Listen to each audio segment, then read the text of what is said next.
dari Bidakara, Jakarta Selatan.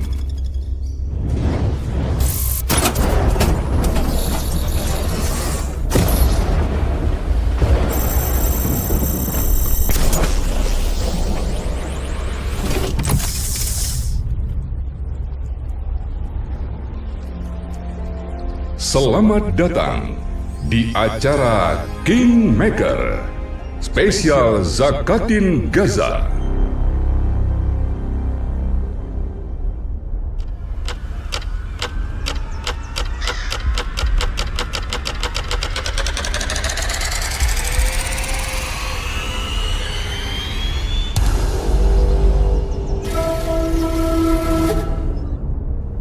Bapak Ibu yang terhormat, segera ambil posisi duduk terbaik dan bersiaplah, acara segera dimulai.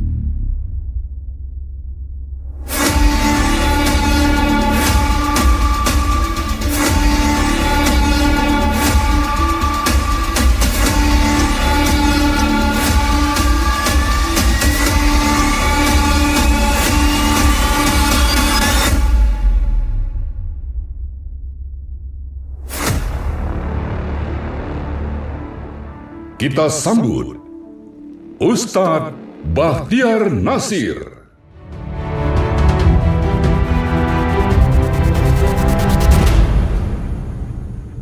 Assalamualaikum warahmatullahi wabarakatuh. Selamat datang dan terima kasih atas kehadirannya semua pada sore hari ini. Mudah-mudahan ini menjadi Ramadan terbaik seharusnya buat kita semua. Dan semoga kita bisa melewati lembaga Ramadan ini semua sukses dan mendapatkan predikat la'allakum tattaqun. Semoga semuanya diterima siamnya di siang hari, diterima pula qiyamnya di malam hari, diterima pula tilawah-tilawahnya, tadabur-tadaburnya, dan semua ibadah-ibadahnya. Dan semoga juga Lebarannya juga gembira nanti.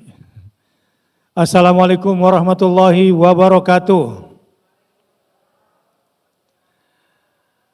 Baik, sambil menunggu yang macet seperti biasa, saya tadi dari jalan Kasablanka itu hujannya deras. Pas masuk ke Tebet kering, masuk ke wilayah sini baru gerimis. Saya nggak tahu yang terakhir masuk barusan. Tapi yang jelas, apapun kondisinya, semangat kita untuk menjadi bagian yang menyelamatkan Gaza dari genosid, tetap bersemangat selalu. Allahu Akbar. Ya, hari ini memang spesial di Kingmaker-nya yang biasanya kita di ruang aula di Tebet. Kali ini karena temanya terkait dengan zakat in Gaza, bahasa Inggrisnya. Kalau bahasa kitanya zakatin Gaza.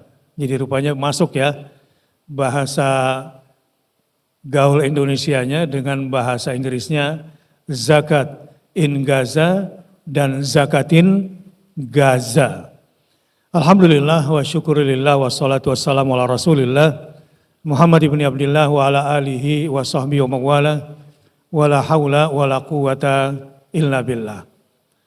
Kenapa zakat di Gaza? Ini seru nih ya.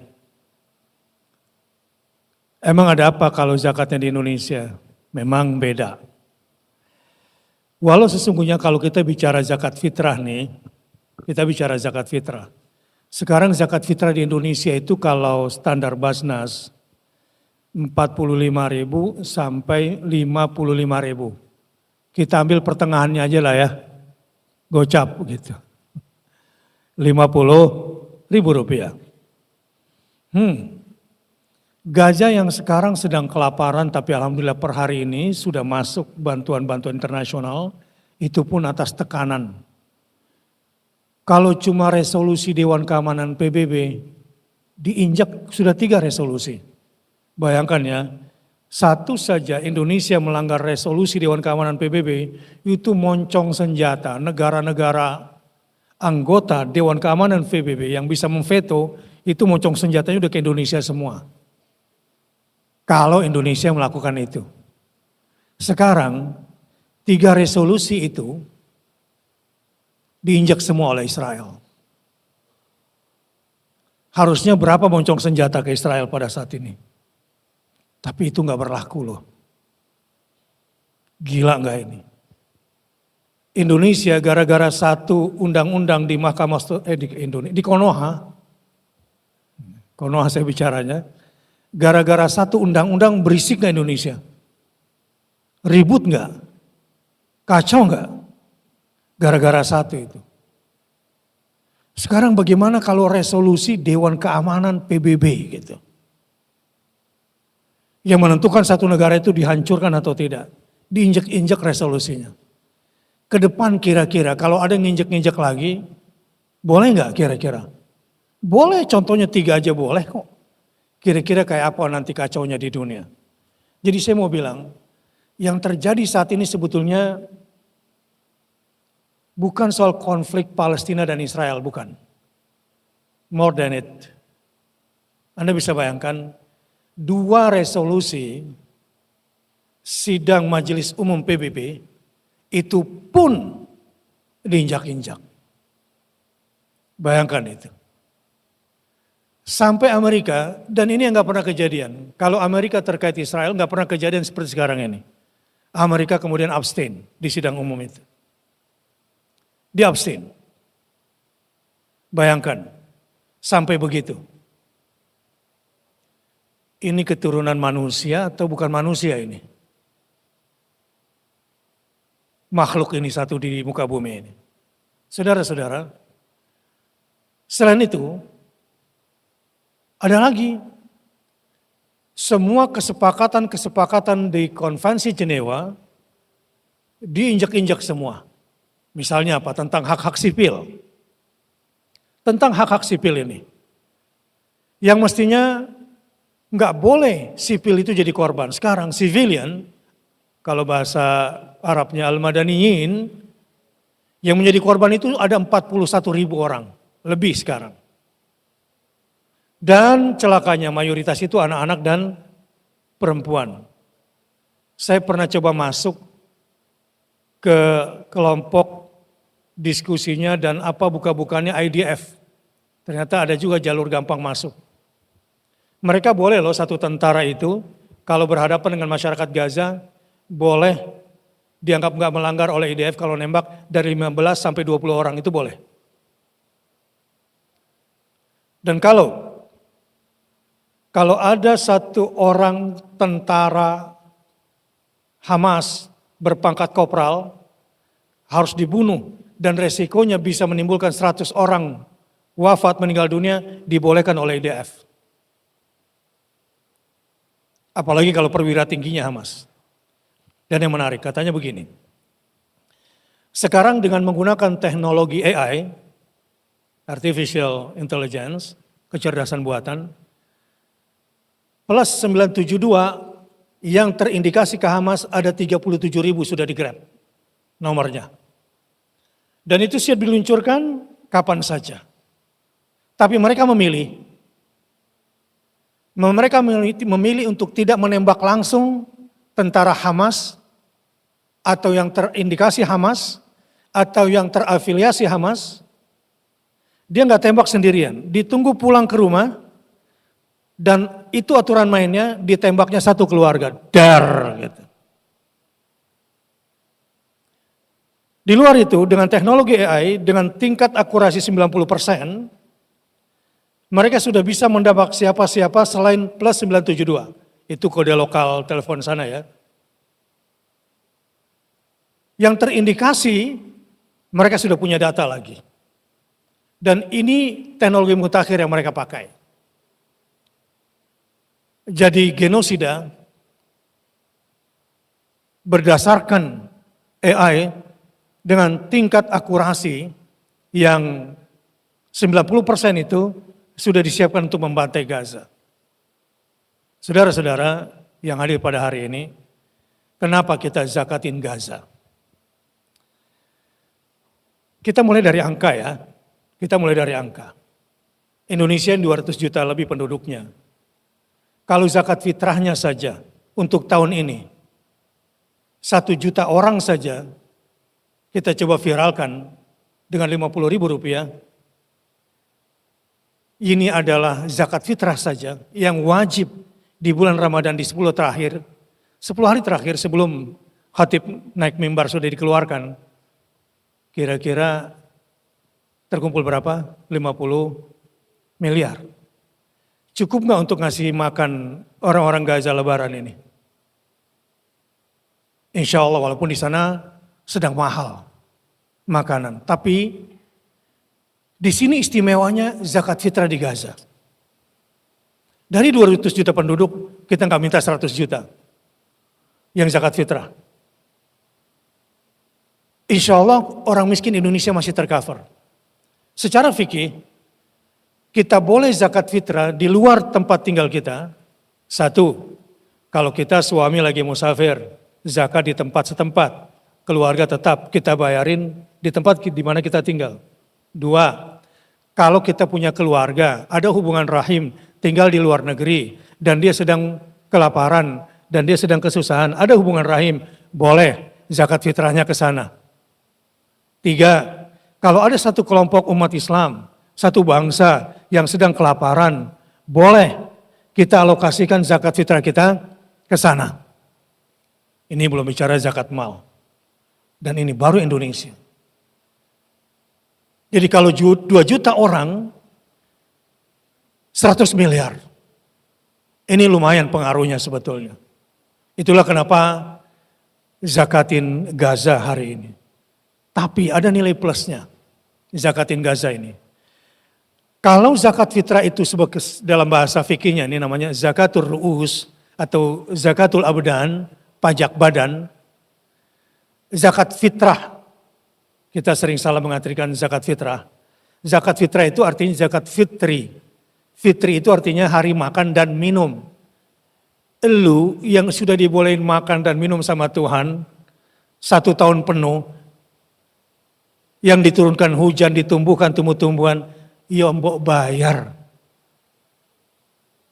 Kalau premium 2,5 liter, kalau yang biasa 3,5 liter gitu kira-kira. Untuk ukuran Indonesia nih. Ya mbok bayar setahun sekali. Itu pajak badan kita kepada Allah. Untuk membersihkan badan dan harta kita semua. Jadi saya membuat acara ini memang agak mendadak. Ini semata-mata karena panggilan. Zakatin Gaza ini bagi saya bukan sekedar zakat ternyata. Di sini kita akan bilang apa sih 2,5 liter beras? Apa sih 3,5 liter beras? Cuma 50.000 doang. Doang ya kalau kita sekarang ya. Apalagi yang sekarang udah sering makan makanan Arab. Harusnya zakat fitrahnya pakai beras basmati itu. Terutama yang bicara di depan ini. Ya. Sama yang sering makan makanan Arab nih buka puasanya. Mahal kan ya, 1 porsi 80.000 kan. Ya, fidyah itu, ukuran fidyah kalau ada orang nggak sanggup puasa maka bayar fidyahnya 1 hari, 1 orang miskin berapa? 60.000 kan. 3 kali makan jadi 20.000 pagi, 20.000 siang atau terserahlah pembagiannya pokoknya 60.000 itu standar zakat. Untuk 1 fidyah. Sebagai pengganti puasa bagi orang yang tidak mampu. Gampang kan ngeluarinnya? Tetapi jika itu ditempatkan di Gaza, insya Allah zakat fitrah Anda bernilai jihad harta di hadapan Allah Subhanahu wa ta'ala. Dan zakat fitrah Anda bernilai kemanusiaan sekaligus perlawanan terhadap genosida kemanusiaan. Bukan lagi beras doang. zakat fitrah Indonesia tiba-tiba berubah. Apalagi kalau kita bisa bergerak bersama dengan 10 juta orang kali 50 ribu, 500 miliar terkumpul. Dan artinya beras doang berubah menjadi sebuah kekuatan perlawanan dari masyarakat sipil Indonesia. Dan kita bisa melakukan hal-hal besar untuk itu. Allahu Akbar. Jadi sekarang judulnya zakat beras doang atau menjadi sebuah kekuatan. Menjadi sebuah kekuatan. Untuk itulah Bapak Ibu-Ibu sekalian, Anda yang terhormat, kenapa saya undang pada hari ini di sini. Saya ingin sekedar memberikan sedikit yang saya sadari. Sehingga terus terang saya mengurangi tidur saya untuk ini. Dan saya mengajak kita keluar sebentar dari i'tikaf. Jangan seperti yang dikatakan oleh Abdullah ibn Mubarak. Kalau kalian tahu tentang kecamuk jihad yang ada sekarang kami rasakan di sini. Kamu yang sedang i'tikaf di Haramain. Kamu yang sedang sujud di depan Ka'bah. Kamu yang sedang berada di samping makam Nabi SAW. Kalau kamu tahu bagaimana kelaparannya kami. Bagaimana kami berjihad. Kamu akan sadari bahwa i'tikafmu adalah main-main. Atas nama agama. Sebetulnya saya sudah tekad setiap tahun 10 hari terakhir biasanya saya umroh. Yang kok tahun ini Allah takdirkan paspor saya nggak ketemu. Sebetulnya kita punya jalur cepat lah ya untuk bisa paspor 1 hari selesai. Kita bisa bayar karena kan datanya ada semua. Saya bertanya, kenapa ya Allah nggak izinkan saya pergi umroh tahun ini ya? Seperti ada halangan. Ternyata ada satu ceramah yang menginspirasi saya. Ceramahnya begini. Boleh jadi ketika Hajar Aswad dicuri oleh kelompok kebatinan atas nama agama, oleh kaum Qaramitah, dicolong Hajar Aswad. Boleh jadi. Saat itu, orang-orang yang berhaji dan berumroh telah merasakan tahun paling buruk di masanya. Dan boleh jadi, orang-orang yang sedang tawaf, baik tawaf sunnah, baik tawaf umroh maupun tawaf haji, adalah orang-orang terburuk haji dan umrohnya karena dia bertawaf tanpa Hajar Aswad. Kok bisa? Kok bisa umat Islam kecolongan Hajar Aswadnya di Ka'bah? Kayak orang lagi i'tikaf kehilangan tawa nih ceritanya. Ada apa dengan i'tikafnya kok bisa? Amplifiernya kehilangan juga. Dulu, mohon maaf, pernah ada salib di atas Masjidil Aqsa. Bayangkan kalau Anda hidup di masa itu. Berarti Anda sedang hidup di Ramadan terburuk sepanjang hidup Anda.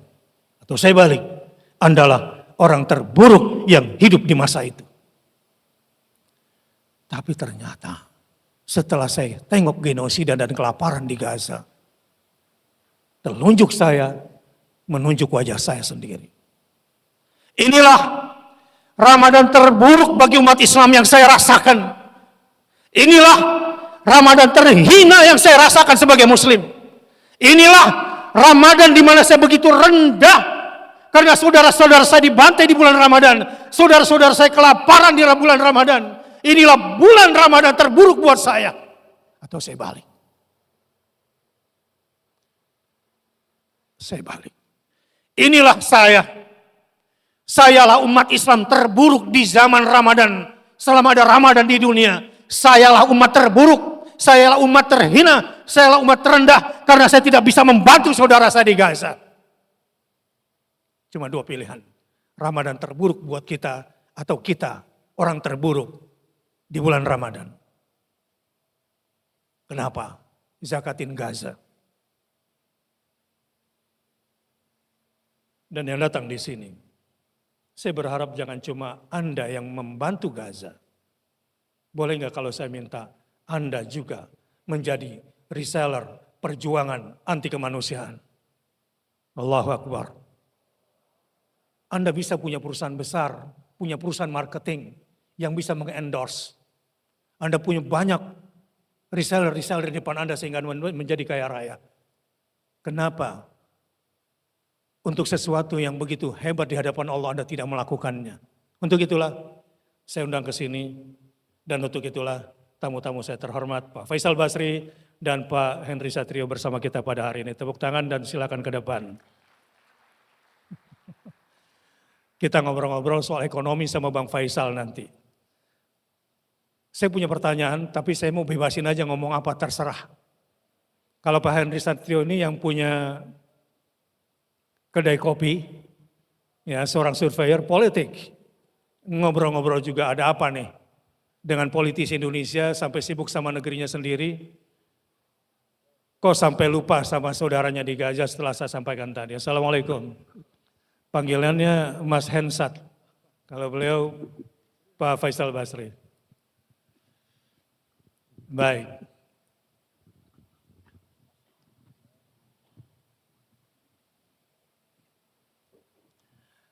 Alhamdulillah. Pak Faisal, saya tadi bicara tentang zakatin Gaza dengan sederet narasi yang saya bawakan tadi yang saya tahu Pak Faisal. Ada komen nggak kira-kira?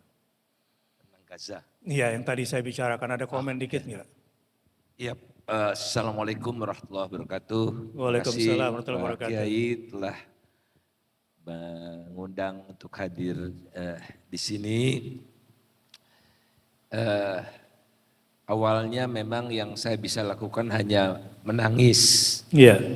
Kalau melototin setiap hari gitu di pemberitaan, terutama Al Arabiya dan Al Jazeera. Kemudian anak saya yang perempuan di Vancouver itu juga sama ayahnya, kata anggota keluarga yang lain, saya kembaran sama anak perempuan saya itu. Udah di luar nalar kita gitu. Sehingga apa yang harus kita lakukan? Nah, saya juga ngerasa nggak berdaya. Ya apalah. Saya belum tahu dulu ada solidaritas Palestina di Indonesia gitu. Ya saya langsung cek gitu mana nih yang menerima donasi karena rakyat Palestina sudah luar biasa lamanya gitu, ya infak atau sedekah saya lah waktu itu dalam US dollar gitu. Nah sekarang alhamdulillah saya harus membayar pajak, Pak Kiai, sebagian udah saya bayar, tapi lebih dari separuhnya belum saya bayar dan saya akan sedapat mungkin juga mewartakan ini ke handai tolan saudara. Kan di Indonesia baru dapat banyak bansos, jadi cukuplah gitu ya kalau bansos itu dan ini jihad dan hanya ini yang kita bisa lakukan. Kita tidak bisa menggunakan tenaga, apalagi orang seusia saya malah jadi beban barangkali kalau ke sana. Apa yang kita bisa lakukan adalah berdoa dan menginfakkan harta kita yang tidak seberapa ya, pun itu niscaya kalau kali-kaliannya Pak Kiai tadi insya Allah akan menjadi penyambung semangat, penyambung jihad fisabilillah, dan menjadi apa ya, tenaga yang memperpanjang masa perlawanan ini. Insya Allah sih sebetulnya secara politik Netanyahu juga makin tidak populer. Beberapa hari yang lalu sebelum dia dioperasi juga, operasi apa itu kalau nggak salah gitu, hernia gitu. Salah satu demo terbesar di Israel juga terjadi. kemudian Joe Biden, walaupun pertimbangannya politik mau pemilu Pasti. gitu kan lumayan, Iya. ada apa jutaan warga itu gitu ya. Tapi ini terdesak, ini momen yang terbaik, makin terjadi keretakan di dalam koalisi, makin Iya. banyak kritik dari mantan jenderal dan mantan menteri gitu, karena pada akhirnya sejahat-jahatnya mereka itu ya mereka masih punya nurani yang tersisa, utamanya adalah yang bukan Zionis ya, yang menghalalkan segala cara. Orang-orang penganut Yudaism yang ortodoks itu juga bertentangan dengan mereka. Jadi ayo jangan sampai momentum baik ini terputus karena saudara-saudara kita tidak bisa makan, saudara-saudara kita tidak bisa bertahan hidup, tidak bisa bertahan dari gempuran Israel. Insya Allah di bulan Ramadan ini amal ibadah kita dilipat gandakan dan menjadi dilipat gandakan pula. Yang biasanya kita nyumbang ke gajah 1 juta, sekarang jadi 1.000 juta tuh. Insya Allah Lailatul Qadar menyertai kita. Amin. Dan itu menjadi senjata yang tidak ada taranya, tidak bisa dikalahkan oleh yang namanya teknologi modern segala macam sekalipun ya, karena pertolongan Allah akan berupa malaikat yang diturunkan, malaikat yang akan membawa sedekah Bapak Ibu, infak, zakat, fidyah juga. Ya. Jadi boleh Pak Ustadz ya? Boleh, boleh. Biasa ibu saya Ya. puasanya cuma 6 hari. 6 hari. Udah 88 tahun. Iya. Nah biasanya bayar fidyah di sini. Sekarang enggak apa-apa, berkah juga. Iya. Lebih berarti kalau fidyahnya juga saya bayarkan untuk Iya. makan saudara-saudara kita Palestina. Iya. Jadi insya Allah inilah momentum bersejarah, inilah momentum mudah-mudahan perjuangan bukan hanya kemenangan terhadap Zionis itu, tapi juga betul-betul Palestina menjadi negara merdeka, berdaulat, penuh atas tanah suci, masjid suci, Masjidil Al-Aqsa, dan kita bisa beribadah pada suatu ketika karena amal kita ini Allah akan berikan kesempatan kepada kita untuk beribadah di Masjidil Aqsa sebagaimana Rasulullah memimpin sholat para rasul di sana sebelum ke Hijratul Muntaha. Amin ya rabbal alamin. Amin ya rabbal alamin. Assalamualaikum warahmatullahi wabarakatuh. Waalaikumsalam warahmatullahi wabarakatuh. Menarik nih. Jadi bukan curhat sih ya, tapi inilah kenyataan isi hatinya Pak Faisal ya. Bahwa ternyata harta kita yang sebagiannya milik orang lain, bukan kita semua. Buat orang Indonesia kayaknya perlu nih lagi serakah-serakahnya, lagi korupsi-korupsinya. Apalagi dengar 271 triliun itu, ya Allah. Komen dikit dong soal 271 triliun ini. Supaya penyakit apa ya, cinta dunia, serakah sama harta. Toh pada akhirnya ujungnya cuma begitu Pak Faisal. Sedikit aja nanti Pak Henry ada lagi saya mau tanyain. Karena ini penting Pak. Kok bisa ya orang Indonesia segitu serakahnya dan kok bisa juga kita jadi korban? Karena kekayaan alam ini dikuasai oleh segelintir orang, bukan oleh umat Islam, bukan oleh rakyat Indonesia. 70% produksi batubara hanya di sekitar belasan orang. Pabrik gula yang 12, Indonesia sekarang pengimpor gula terbesar di dunia.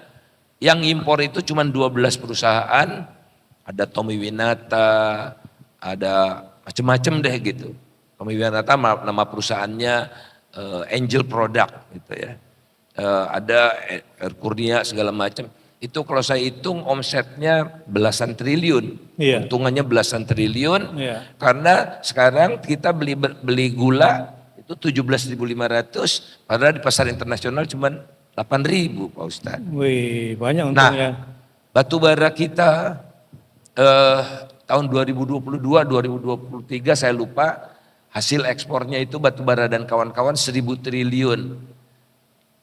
Masa sih kalau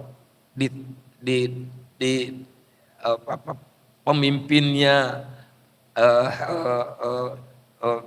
keren gitu, bumi, air dan kekayaan alam yang terkandung di dalamnya dikuasai oleh negara Iya. bagi sebesar-besar kemakmuran rakyat Iya, dan kemaslahatan umat manusia. Misalnya kalau saya, if I were presiden, iya, amin. setidaknya 1 triliun akan saya kasih ke Gaza, Gaza dari batu Allahu bara aja Akbar. gitu. Kan pantas ya dari 1.000 triliun, Iya. 1 triliun. 1 triliun masih. Ingat perjuangan Palestina, ikut memperjuangkan kemerdekaan Indonesia, mendukung keberadaan Indonesia, bersahabatnya Yasser Arafat dengan Bung Karno sampai dengan Adam Malik. Ya, saya ingat Yasser Arafat datang ke Indonesia setelah ketemu Pak Harto, Adam Malik yang dia temui di rumahnya di Ponorogo 29 yang sekarang jadi kantor DPP Pak Perindo ya. Pak Perindo. Oh itu. ya, jadi Perindo. Padahal Yang tempat bersejarah ya. Sedih yang melihat. Sedih ya. Pak Kiai. Faisal, close dulu sebentar. Kalau ngomong ini datanya banyak. Saya mau nanti itu penyakit 271 triliun itu mungkin mewakili keserakahan ya sebagian banyak orang. Tapi ke Pak Hensat dulu. Tadi saya ngobrol-ngobrol di depan tuh ada narasi saya. Apa komennya kira-kira tentang zakat di Gaza itu? Ya, ini saya jujur-jujuran ya Ustadz ya. Iya, Saya bingung Ustadz. iya. Satu, itu nasibnya saudara-saudara kita yang di Indonesia yang juga perlu itu gimana? Orang Indonesia? Iya. Terus kan soalnya saya nih guru ngaji saya dia ngajarinnya kalau zakat itu ke orang yang terdekat Ustadz. Orang terdekat. Nah ini jauh banget gitu kan. Iya, Yang kedua itu lewat mana? iya. Terus yang ketiga itu nanti kira-kira kita bisa lihat dampaknya nggak? Jadi maksudnya kalau orang terdekat kan kita lihat oh mereka bisa Iya. makan gitu. Ini mohon maaf Ustadz ya. Iya. Ini kan saya paling rendah lah nih Iya. pengetahuan agamanya. Jadi saya Iya. pertanyaannya gitu-gitu aja tuh. Baik. Jadi waktu pertama kali dengar tuh itu tuh Ustadz. Yang ada saya pertanyaan, ini sih saya setuju bagus gitu kan kita perlu Iya. bantu. Iya. Tapi dengan bahasa jagatin Gaza, kalau saya bicara ke yang lain, pasti yang nanya ntar nanyanya kayak saya juga tuh, lagi mana tuh yang saudara-saudara kita Iya. tuh. Nah, kalau dijelasin saya bisa jelasin juga ntar gitu Pak Faisal maksudnya. Iya, tadi Gitu di kira-kira, awal Ustaz. saya kasih 3 Ada 3 tuh benar. dalil Saya dengerin, fikihnya iya. kan. Ah, itu satu kalau ada saudara kita, hubungan saudara, mereka butuh bantuan ya kita kirim keluar. Yang kedua, kalau ada satu kelompok masyarakat atau satu bangsa yang kelaparan, ya kita bisa bantu keluar. Tentu tidak menafikan yang ada di dalam. Makanya saya bilang dari 200 juta, kalau kita yang bergerak 10 juta, saya kira apalagi baru dapat bansos kemarin gitu kan. Ya saya kira sih wajar lah kalau kita bantu orang lain. Walau sebetulnya setiap bantu orang lain pasti kita berhadapan dengan satu hal. Kita juga butuh. Iya. Gitu kan. Al-Quran ngajarin justru itu mahalnya bantuan kita. Ketika kita lagi butuh sama orang lain. Saya nggak usah sebutin ayatnya lah ya. Wa yu'thiruna ala anfusihim walau kana bihim khasasa. Dia memprioritaskan orang lain walaupun diri sendiri sebetulnya butuh. Apalagi sekarang kalau Gaza ini. Luar biasa dan Indonesia kan juga kita masih bisa cover di dalam. Itu yang pertama. Terus kemana? Nah, coba tim panitia. Sekarang saya jadi narsum.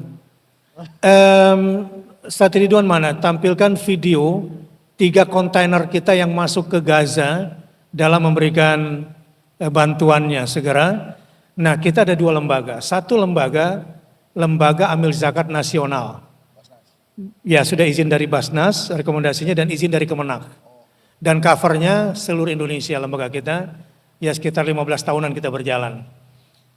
Lembaga zakat inilah akan menjadi pintunya dan pelaksananya saya punya lembaga namanya Spirit of Aqsa. Yang punya lembaga kemanusiaan udah lebih 10 tahun kita berjalan. Dan kita tuh sudah punya jaringan yang kuat di dalam sana. Dan langsung hari ini kita kasih gitu ya. Nah di sana langsung tuh bunyi gitu. Nah ini salah satu bantuan kita, kalau bisa ditampilkan videonya gimana? Masih ada atau belum? Sambil nunggu ya. Nah yang ketiga, dampaknya. Terutama dampak yang menerima ya, mustahik di sana, langsung dirasakan. Sekarang ini justru, lagi sulit-sulitnya bantuan kemarin, mereka tuh butuh uang.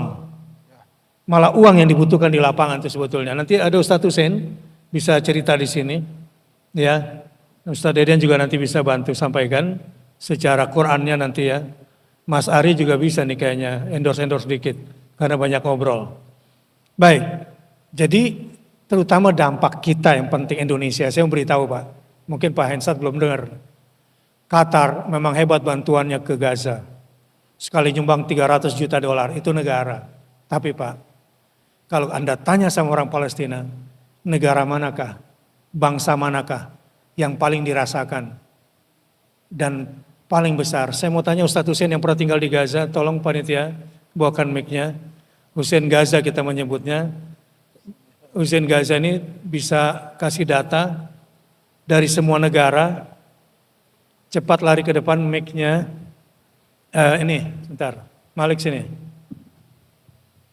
Pegang bagian mic panitia, Malik. Cepat lari. Mas Hussein.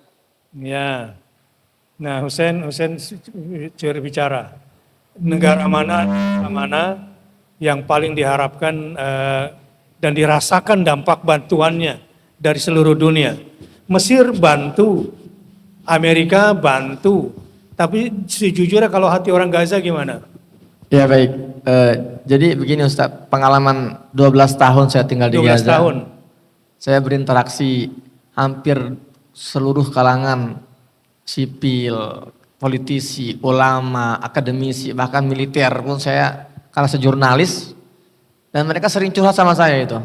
Di antara curhatan mereka itu yang berkali-kali dari berbagai kalangan mereka bilang gini, Akhi Muhammad Hussein, jujur kami ini kalau melihat kondisi warga Arab sekitar kami, ada kecenderungan putus asa kami itu. Jadi negara-negara Arab ini bukannya maksimal membantu kami, malah mereka terkesan merapat ke musuh dengan normalisasi. Tapi, kata mereka, tapi ketika kita melihat konsistensi dan komitmen warga Indonesia, serta bantuan yang juga tidak pernah berhenti, kami yakin sekali bahwa negara yang kelak akan berdampingan bersama kami dalam meraih kemerdekaan kami itu warga Indonesia. Indonesia. Ya. Mungkin Indonesia yang paling diharapkan untuk menemani kemerdekaan mereka. Mereka bahkan tidak berharap sama negara Arab yang kaya raya. Iya, itu Terima makanya. kasih. Terima kasih Pak Hussein. Makanya pada saat saya terima flyer, terus kemudian saya mendengarkan tadi Ustadz bicara itu bagus banget. Cuma Iya. memang kenapa saya tanya tadi itu supaya saya bisa juga menyebarkan virus ini. Iya. Ustadz. Iya. Saya tanya lagi supaya saya lebih jelas juga gitu. Iya. Bahkan kan pertanyaan yang paling dasar nih Ustadz ya, Iya. tentang Gaza, tentang Israel, Iya. tentang Yahudi. Itu pertanyaan bagaimana membedakan antara Israel dan Yahudi misalnya. Membedakan Israel sama Yuda itu materi khusus nanti ya. Nah itu juga hal yang sering ditanyakan orang-orang ke saya, terutama pada saat kita ada kumpul di Monas waktu itu kan, Di Monas, kita ya. datang tuh. Ya. Mereka tanya tuh, Mas Hensat, apa bedanya Israel dan Yahudi? Nah ini sekarang saya udah bisa jawab, nanti kita ada satu khusus lagi. Israel, gelar Nabi Yakub. Gelar Nabi Yakub Israel. Israel artinya hamba Tuhan. Israel yang gelarnya, Nabi Yakub yang gelarnya Israel. Jadi ini Ibrahim punya anak Ishak. Ishak punya anak Yakub. Yakub punya anak 12, diantaranya Yusuf dan Bunyamin. Gelar Nabi Yakub adalah Israel. Pak Israel. Yahudi adalah agama yang dibawa oleh Nabi Musa alaihissalam, awalnya sebetulnya Islam. Yang kemudian diidentikan dengan satu kelompok dari salah satu anaknya Yakub, Yehuza. Jadilah Yahudi itu. Sebetulnya agama itu cuma satu, Islam saja. Tapi yang sekarang berada di Israel itu Zionis. Kelompok Zion yang sebetulnya bukan Yahudi. Atau mengatasnamakan Yahudi. Yang kitab sucinya bukanlah Taurat. tapi mereka Talmud. Nah, ini kenapa saya tanya gini Ustadz, ini penting nih. Karena pada saat misalnya saya bilang kita harus perang Israel. Ya. Jangan Ustadz. Ya. Kalau Israel musnah, kiamat kita. Yahudi itu. Kan ada tuh pelajarannya. Kalau Yahudi nggak ada di dunia, kiamat kita. Jadi ya kalau kita perang Israel ya sisain 1-2 orang lah. Ya, jangan betul. habis-habis amat gitu. Betul sekali itu. Jadi sisain 2 aja ya, atau 1 lah. Baik, kita lihat videonya ya. Ini videonya kegiatan kita. Mungkin selain video ini ada foto Ustadz Ridwan yang langsung dirasakan di sana, boleh? Silakan. Nah ini di awal-awal sulit, banyak yang nggak boleh masuk. Nah ketika itu yang boleh masuk berdasarkan koordinasi kita dengan KBRI. Nah inilah lembaga kita bersama KBRI, kita bawa sebagian. Ini Spirito Faxo lembaga kita. Inilah yang mendapatkan prioritas pada saat itu bersama lembaga-lembaga lain tentunya dari lembaga Indonesia. Ini karena apa? Kami kerjasama dengan KBRI di Mesir supaya jelas bantuan yang bisa masuk itu apa, yang kita belanjakan itu apa. Nah ini gambarannya. Ini peristiwanya tanggal berapa ya Ustadz Ridwan? Masih ingat gak? Januari ya?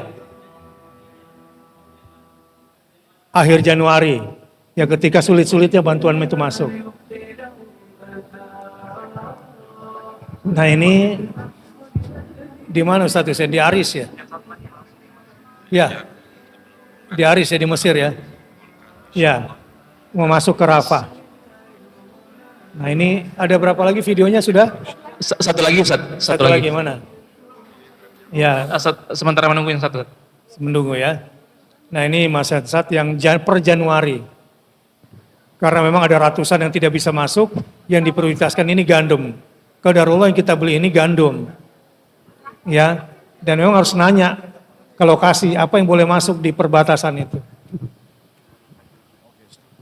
Jadi pertanyaan selanjutnya Sudah terjawab semua ya? Udah. Ya Alhamdulillah.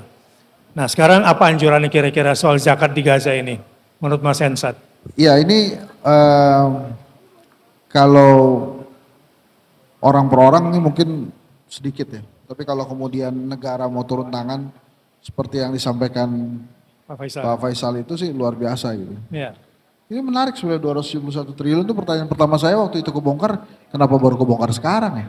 Nah, itu tuh pertanyaan buat Pak Faisal tuh. Walaupun saya di dalam hati aja nih Ustaz, saya pikir ini mungkin bagi-baginya nggak rata nih. Jadi ada yang makan kebanyakan kan katanya, ada yang kasih pesawat pribadi segala. Tapi kalau hal itu didiamkan dan terus kemudian Ustadz ada sebuah inisiatif Zakat in Gaza. Ini kan 2 hal yang berbeda yang sebetulnya mudah gitu dilaksanakan oleh kita ya Ustadz. Seharusnya ya. Seharusnya mudah. Nah makanya Apa kira-kira ide pemikirannya apa kira-kira? Supaya ini bisa terkoneksi. bukan terkoneksi dengan korupsinya kan Ustadz. Jadi menurut saya sebanyak-banyak mungkin aja kita informasikan. Informasi Karena, ya. mungkin buat sebagian orang Gaza itu dekat. Gaza itu dekat. Tapi buat sebagian orang yang lain Gaza itu jauh. Sebagian lagi jauh. Sehingga Ya? bisa mengatakan itu urusan lo. Bukan urusan saya. Iya, iya. Kayak gitu-gitu. Bahkan kan pada saat setiap kita bikin acara peduli Palestina itu kan selalu saja pertanyaan-pertanyaan itu kan muncul lagi. Iya. Dan buat kita terkadang berlebihannya itu adalah bila ada seorang menteri support, Iya. itu kesannya itu luar biasa banget. Padahal cuma 5 miliar. Padahal itu kewajiban udah. Jadi maksud saya ya udah sih itu menteri nyumbang dan terus Iya. kemudian itu kewajibannya. Iya. Ya kita nggak usah, ya makasih cuma nggak usah Iya. wow banget gitu. Iya. Jadi maksud saya, Pas kampanye lagi itu kalau nggak salah. terus kamarnya ya Ustaz. Iya. Jadi maksud saya hal-hal begini itu mestinya datangnya tuh dari memang kesadaran kita. Ini juga masukan juga buat saya, ini saya nggak pintar-pintar amat juga Ustaz. Iya. Tapi maksud saya adalah pada saat kita berdonasi atau berzakat, apalagi ini di Gaza, menurut saya ini terobosan yang bagus banget. Iya. Sehingga jangankan level Mas Ari Untung gitu ya, yang lebih besar dari yang 2 kali untung, 3 kali untung, mestinya Iya. nyumbang juga tuh, bukan Oh cuma iya. Hari gitu. Itu kira-kira. Baik, terima kasih. Kita lihat satu video lagi ya, di truk yang kedua nih. Nah ini dia. Nah ini. Ya, seperti itu situasinya. Ini dapur ukhuwah yang kita bikin bersama di sana. Bekerja sama.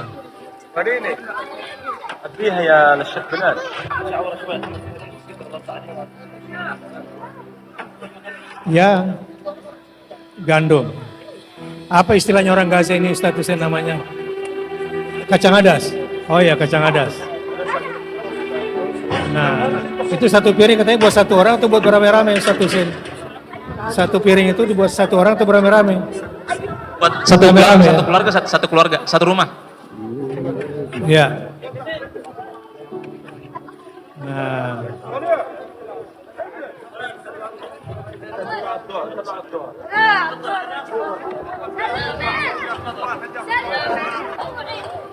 Jadi memang laparnya luar biasa.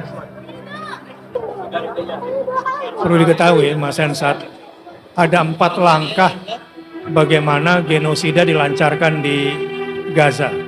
4 kata yang saya tangkap. 1, tahjir, relokasi.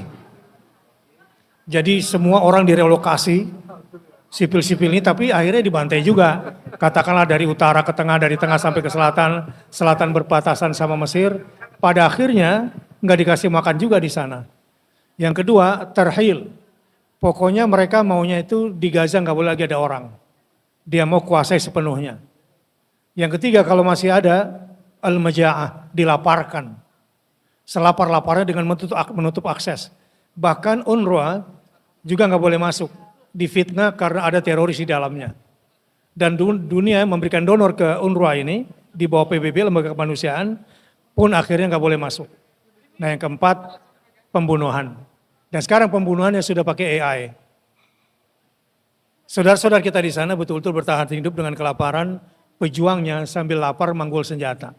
Dan sampai sekarang masih bertahan. Saya mau nanya sekarang balik nih sama Mas Hensat. Saya lagi. Ada 3 sapi. Ah, Sapi putih, coklat, dan hitam. Ya. Ini teori politik di dunia sebetulnya. Kata sapi coklat sama hitam, udahlah biarin. Yang dibantai oleh serigala cuma sapi putih, kita aman, biarin aja.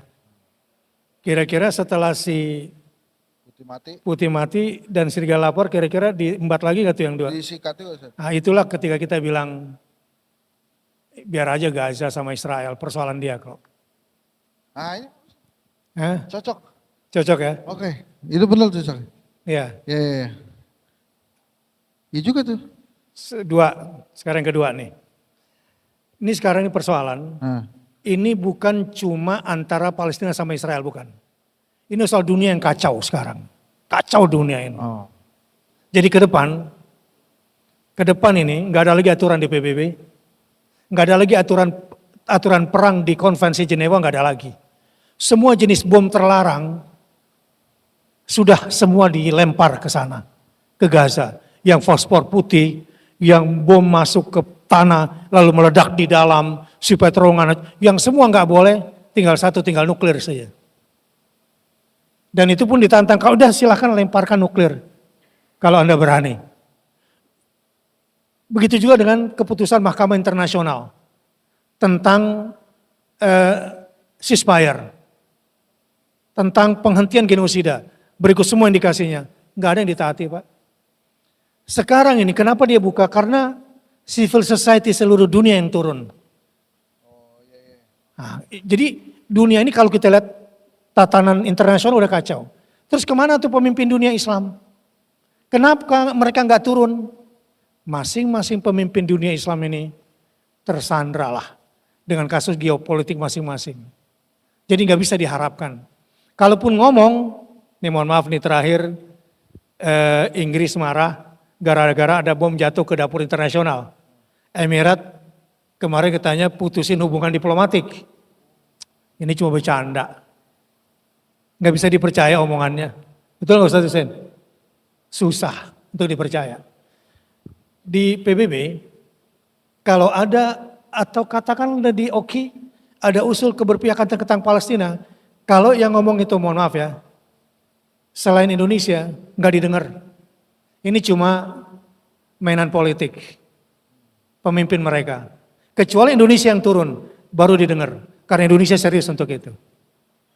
Jadi ke depannya di dunia kayak gimana kira-kira menurut Mas Hensat setelah ada peristiwa ini? Ya kecoba loh ya Ustaz. Nggak berani mikirin juga tuh saya. Oh iya. Makasih loh Ustaz. Iya. Ini saya jadi nanya nih saya. Jadi makasih juga diundang. Ini sekaligus ngobrol. Pak Faisal sekarang. Tadi fenomena keserakahan sampai 271 triliun dan lain-lain. Ini ada apa sih sebetulnya dari sisi karakter kita ya? Terutama terhadap materi dan kenapa kok rakyatnya manut-manut aja ya? Dengan kondisi seperti ini. Dan ini akan berlangsung terus.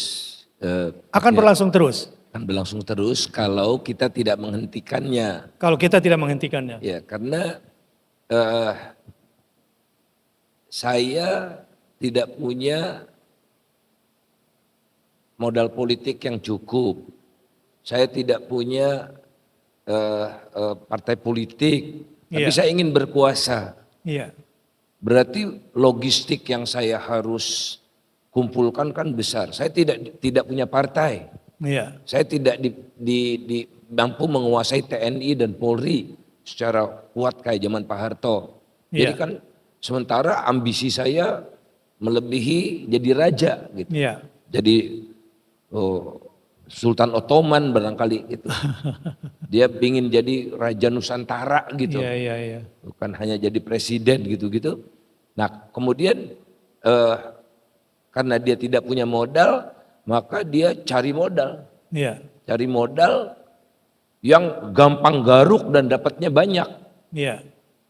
Nah, apa yang bisa saya lakukan? Oh, saya punya kuasa kok. Iya. Bikin undang-undang, ngubah undang-undang, Iya. cabut konsesi tambang orang lain, dikasih ke yang lain segala macam itu, Iya. dan akhirnya terwujud semua keinginan dia, bisa menjadikan anaknya jadi wakil presiden misalnya. Nah kemudian habis pemilu ini yang punya pengusahaan ini minta lebih banyak lagi. Iya. Tanpa saya kan Pak Kiai kan masih dengar tuh yang namanya Boy Thohir bilang, nih jajaran kami ini menguasai sepertiga dari ekonomi nasional, siap memenangkan pasangan nomor 2 1 putaran. Iya. Keren ya. Kan dia yang kontribusinya paling banyak. Iya. Dia minta balas jasanya apa kira-kira nanti? Oh, minta konsesi tambang lain emas di Papua, minta ini di mana, tambah rusak. Iya. Oleh karena itu harus dihentikan. Harus dihentikan. Hentikan. Baik. 30 menit menjelang buka puasa ini. Mas Ari, Ustadz Hussein. Nah sama Ustadz Deden ke depan sama saya nih. Yuk 3 orang maju ke depan sama saya, kita pegang mic. Kita tembak di tempat ya. Kita ngobrolin. Tentang pentingnya zakat di Gaza pada hari ini. Dan apa kira-kira informasinya, data-datanya, motivasinya, dan ayat Qur'annya. Ya, saya mulai dari Mas Ari yang paling beruntung. Ya, Mas Ari untung ini. Kira-kira ngobrol-ngobrolnya nih Mas Ari. Setelah kita ngobrol tadi sekilas dan saya narasikan, di sini langsung depan. Nggak apa-apa kita berdiri bareng aja. Nggak apa-apa. Udah sambil nunggu buka puasa. Supaya lebih entertaining dah, nggak terlalu kaku. Setelah dengar tadi nih dan lihat peristiwa, menurut Mas Ari sepenting apa sih zakat di Gaza ini, baik zakat fitrah, apalagi kalau zakat harta? Komennya komen, ini komen aja, saya. nggak usah ceramah, komen. Nggak ceramah ya? Iya. Dipanggil ke sini aja saya bingung mau ngomong apa sebenarnya. Masya Allah ditembak sama guru saya nih, Insya Allah. Kalau lihat dari videonya juga kita lihat ya, sedarurat apa kondisinya. Tadi kita lihat makan kacang tadi, Ustaz ya? Ustaz makan kacang ya? Jadi kalau kita lihat kita puasa, maghrib bukaan, mereka habis maghrib masih puasa lagi. Ya kan? Oh, Ya kan? kalau kita buka mereka Masih puasa lagi. lanjut ya. Kita sibuk cari-cari baju lebaran, mereka sibuk-sibuk cari kain kafan. Jadi Ya, ya. di sini mungkin kalau saya lihat secara kepentingannya penting banget Ustaz. Iya, iya. Dan sepertinya penetrasi rasa penting ini yang perlu kita tularkan sih sebenarnya Ustaz. Jadi perlu edukasi sebenarnya untuk masyarakat banyak, sepenting apa Gaza sebenarnya buat kita. Iya. Jadi setelah dipelajari ternyata saya juga baru paham bahwa sebenarnya kita yang butuh Gaza, bukan Gaza yang butuh kita. Kok bisa kita yang butuh Gaza? Kita yang butuh berada menjadi salah satu yang ada di sini gitu. Ini kan pasti kan suatu saat karena Allah- kita berada di sini ya. benar, karena setelah kejadian ini secara dunia juga kan pasti akan tercatat dalam sejarah Iya, bahwa ada kejadian besar ini iya, dan posisi kita di mana. iya. Dan di hadapan Allah juga akan begitu sepertinya insya Allah mudah-mudahan.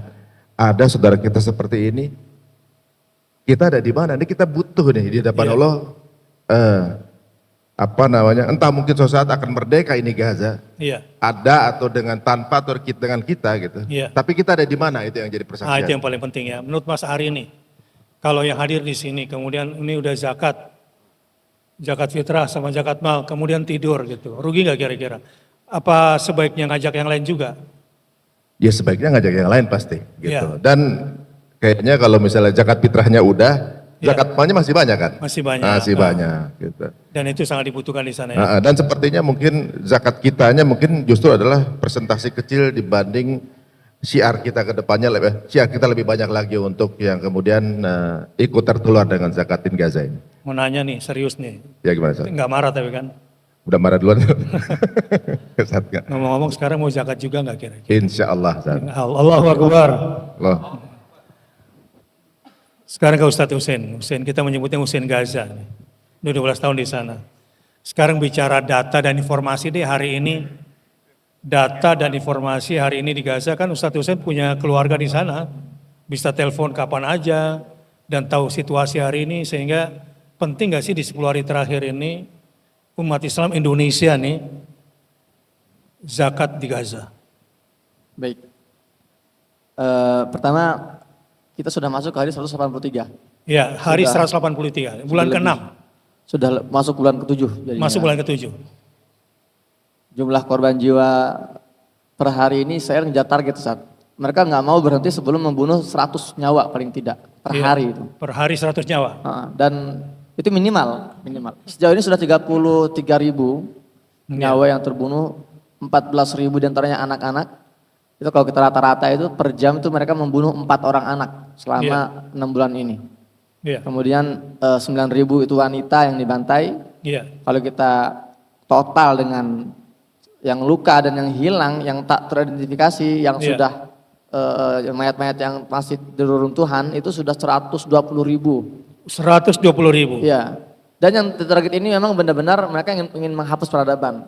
Contoh tim medis sudah 400 yang dibunuh, baik itu perawat, dokter dan semua yang berkiprah di medis. Atau bicara misalnya akademisi, dunia akademisi, 98 profesor dibunuh, Iya. 3 rektor. Memang sengaja mereka ingin benar-benar menghabisi peradaban di sana. Iya, Untuk bantuan sendiri, kondisi seperti ini, Gaza ini membutuhkan minimalnya itu 2.000 kontainer logistik per hari. per hari normalnya 2.000 kontainer. Logistik. Logistik. Tapi yang diperbolehkan ini hanya sekitar 300. 300 Kadang dari 2.000. kadang bahkan pernah 15 kontainer per hari. Hanya 15 kontainer. Kadang itu. Dan jadi jauh sekali dari yang dibutuhkan. Nah, sekarang sudah ada misalnya airdrop. Iya, yang airdrop. juga ini bukan alternatif ini. Ini adalah sebuah penghinaan karena Penghinaan. airdrop ini dijatuhkan mayoritas jatuhnya ke laut. Iya, Akhirnya ribuan warga Gaza terpaksa lari ke laut dan mereka nggak punya kemampuan berenang, nggak punya kemampuan safety.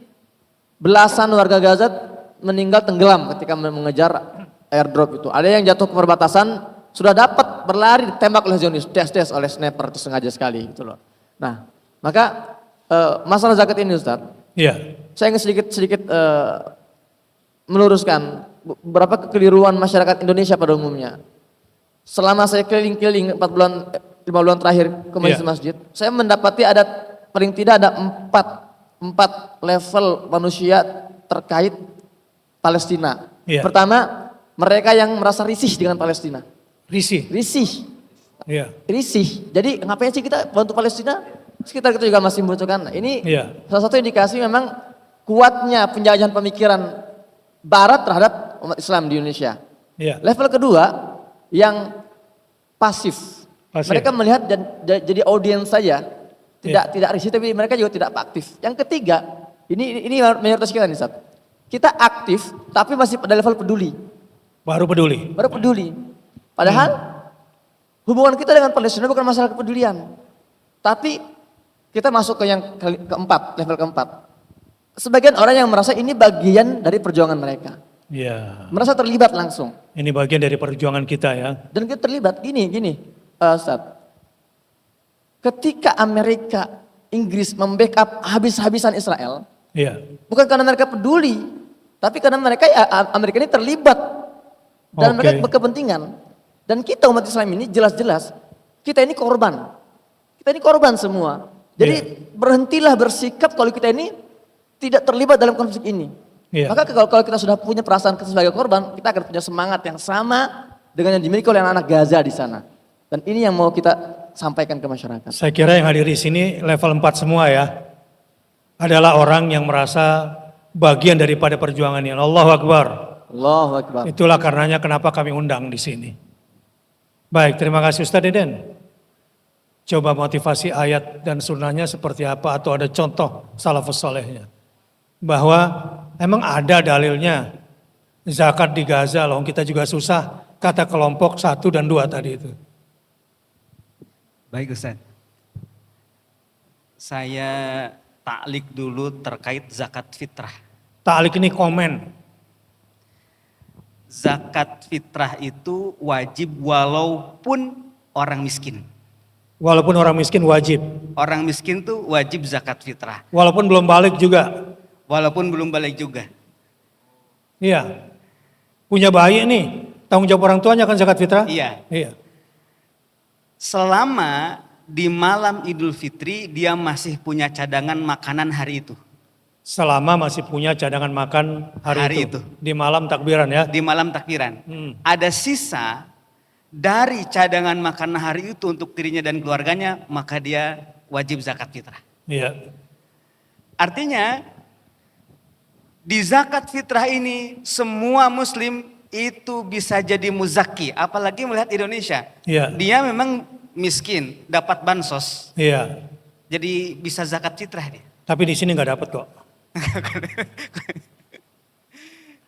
Nah, itu zakat fitrah. Kemudian di surah At-Taubah ayat 60 di mana distribusi zakat itu Allah Subhanahu wa taala tempatkan di surah At-Taubah yang isinya tentang membongkar skandal orang-orang munafik. Iya. Al-Fadhihah disebutnya. Iya. Surah Al-Fadhihah. Karena zakat ini akan memisahkan mana orang yang benar-benar beriman dan mana orang-orang yang pura-pura beriman. Iya. Di dalam soal harta ini. Dan dilihat di sini, innamas shadaqatu lil fuqara'i wal masakin, surah At-Taubah ayat 60, di situ didahulukan fuqara terus masakin. Fakir miskin. Fakir dan miskin. Kenapa didahulukan fuqara dan masakin? Karena mereka lah yang paling membutuhkan. Paling membutuhkan. Oleh karena itu, ketika misalkan di tempat kita orang-orang miskinnya sudah bisa makan hari itu, Iya. bahkan orang miskinnya pun juga berzakat. Iya. Artinya orang miskin sekarang di Indonesia bisa berzakat untuk Gaza. Iya. Setelah tercukupi semua, maka siapa yang paling membutuhkan hari ini? Ya adalah saudara-saudara kita yang ada di Gaza itu. Maka zakatin Gaza. Lebih prioritas ya. Langsung bergetar Ustaz ketika Iya. saya mendengar Ustaz bilang zakatin Gaza, langsung saya posting Iya. saya zakat di sini.